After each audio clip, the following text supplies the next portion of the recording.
ever be on like Showdown or Wi-Fi, and you just look at a man's like arrangement of Pokemon? It doesn't necessarily even have to be a good set of Pokemon. Like they could be horrible synergetically, but you just look at the 6 and you're like, fam, that is a great. Those are some great choices there. That's solid. I love what you're doing there. That's basically what happened here, because I love Golurk, I love Articuno, I love Virizion, Lantern's a freaking bro too, Mega Steelix, dope as shit, definitely a little bit overused in this tournament just because NU Tournament, and Uxie there, you know, this is bulk the game. Like if that's Rock Polish Golurk and that's like Life Orb Virizion, that's freaking dope as hell, I love it. The one thing I am noticing in here is that Scyther is still a really solid lead. It gets rid of a lot of shit here, and it scares out a lot of stuff. Usually anything that I'm going to U-turn on is going to force a switch immediately to Steelix. The other thing I do have to keep in the back of my head is I need to scout what kind of Virizion that is before I deal with it. If it's physical, I have to look out for Stone Edge. If it's special, I have to scout out what kind of hidden power it has going on before I keep switching Scyther willy-nilly into it, because Scyther is probably still going to be the main thing to deal with it if it does not happen to be physical. If it is physical, I just need to make sure that it doesn't have Stone Edge, which some people don't run them, some people do. You know, I usually see Stone Edge, but that's a different story. So, this series of events is actually kind of unfortunate for what happens to his Uxie. And I say unfortunate because I actually get the burn on the Heat Wave. Normally I say shit like that really doesn't matter because fuck Uxie, Uxie gets Heal Bell and whatnot. But the thing is it lowers his Foul Play damage output to the point where I can just roost it off.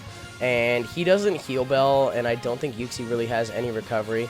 If he tried to Memento there too to try to drop me, I'm pretty sure it would Magic Bounce back at him. And it would just end up failing. Or I don't know how that would work out, but Mementoing me would not, or at least I'm assuming on paper it wouldn't work because there's stat drops. That's like a stat move. Maybe. I'm pretty sure Memento would fail on a Magic Bounce Pokemon. I haven't really tried it because it's not something you'd really necessarily want to go for. But I'm just of the impression that I pretty much planned on U-turning out here anyway.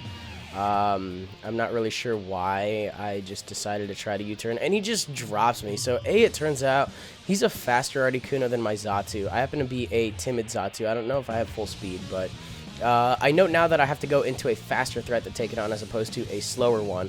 I think that might be a Specs Articuno, actually. That shit hurts. I'm going to go for an Erupt here because obvious play is very obvious. I want to see how much it does to the Lantern as well. And it still does a lot. Like, what the hell? Is this thing physically defensive? Or I'm not understanding why that does so much damage to the Lantern. That's pretty freaking impressive. I'm trying to think about a switch for this thing. And it looks like Heliolisk is still a very solid one. Dry Skin is going to work out great because Scald's not going to do shit.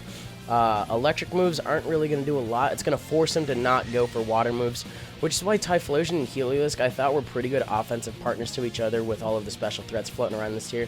And Hyper Voice is actually nice on this thing for Lantern, as well as Camera Up that tries to switch in directly on it, which I think is still pretty risky for a Camera Up to do anyway.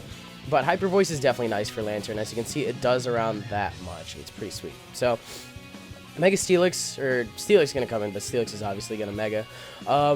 There's an interesting thing that happens a little bit later with Steelix, but we'll cross that bridge when we get to it. So immediately just going to go ahead and go out into Prinplup. He's a smart player. He's going to know that I have Eviolite and whatnot, and I'm definitely going to have some kind of water move that is going to go ahead and force him out. I thought he was going to go for potentially Stealth Rocks, but he ends up going for Gyro Ball. And Gyro Ball on Steelix just looks so funny because this thing rotates horribly fast. But now I'm going to get my own Sneaky Pebbles up. And look at that. The man's wearing a freaking necklace of Sneaky Pebbles. I think that's cool. Like, he's got Stealth Rocks. Imagine if this thing sent out Stealth Rocks. That's its ability every time it came in. Like, yo, no. That thing would go to OU so fast. That's not even okay. I just end up going for a Scald right there. It doesn't seem like he has any real motivation to go for Stealth Rocks himself. He just wants this thing dead. And I say, hey, you know what, that's fine. I don't really have a good matchup against a lot of the rest of his pokes. As long as I keep Heliolisk, Typhlosion, and Scyther around just fine, the combination of those three should be enough to pressure shit out. So I go into this thing. He didn't know it got Surf. And he just looks up from his DS screen. He looks up at me and he's like, those things get Surf? And it's like, hell yeah, they get Surf. Dude, they're based on Basilisk, those lizards that run on the water really fast. And that's why they get Surf. So next time you Surf with a Helioptile in-game, just picture it carrying you on its dinky little legs and just like running as fast as it can, because that's essentially what it's doing when it serves. In comes a Virizion. I'm just going to go ahead and Volt Switch out on it just to get some chip damage off. And I think I end up going out into my Scyther now to potentially take a Sacred Sword or a Leaf Blade. But I do Quad Resist both, which is why this thing is a great switch. And it turns out right here, well, first off, people weren't really familiar with Scyther's base speed going through the entire tournament, because I think I was the only person in this tournament that brought a Scyther. This thing is 105. Virizion naturally outspeeds by a little bit. And I believe I'm just going to go ahead and go for another U-turn, because it might seem like I'm doing a lot of Volt turning and stuff, but I have the option not to with Heliolisk. If I want to go for a solid bug move, or did I say Helioptile or Heliolisk? I keep saying Helioptile, but I meant Heliolisk. If I want the option to not pivot with that, I do have the option. With Scyther, I don't. It is usually just to get a good amount of damage. And then this thing was kind of disappointing, because I learned that this thing is definitely Assault Vested, because I'm thinking there's no way a Golurk is able to take an Eruption that reasonably well. Or maybe it was not Assault Vested and I'm just overestimating Flame Plate Typhlosion. I don't know. But I definitely wasn't Specs, I wasn't Scarf. I just thought that damage output was going to be a little bit higher, so maybe it was. If it wasn't, whatever, that's cool. I'm going to go into Scyther and just go for an Heliolisk, because this is my other offensive option I have. I'm not going to go for the U-turn because it's not going to knock it out. Lantern's already dead, and so is Steelix too, so I have no reason not to just lock in on Aerial-Ace. But this thing is at full HP. Or, no, wait, no, just kidding, it's at half, so I can just go for another Aerial-Ace here. I was wait, why am I switching?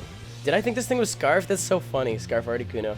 But I guess Regice is still a nice switch into it. Pun somewhat intended, very intended. For all intents and purposes, yeah, very intended.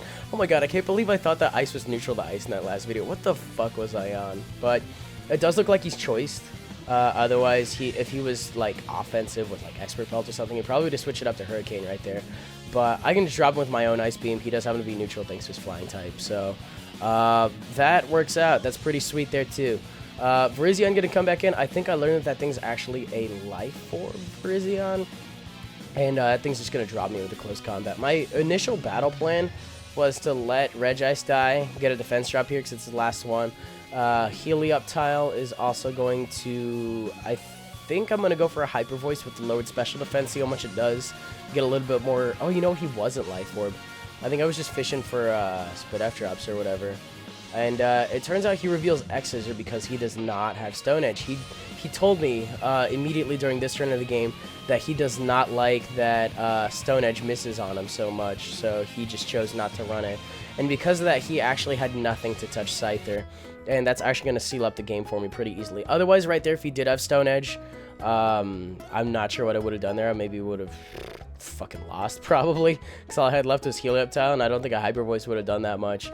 But that was the game, because he didn't have Stone Edge. He ultimately ended up losing that one like 2-0 or some shit like that. It still wasn't bad. It was really cool. Hope you guys enjoyed it as well. If you did, you can leave a like rating, comment, subscribe, and do your thing. You guys know how that works, and I will see you guys on the next one. Later.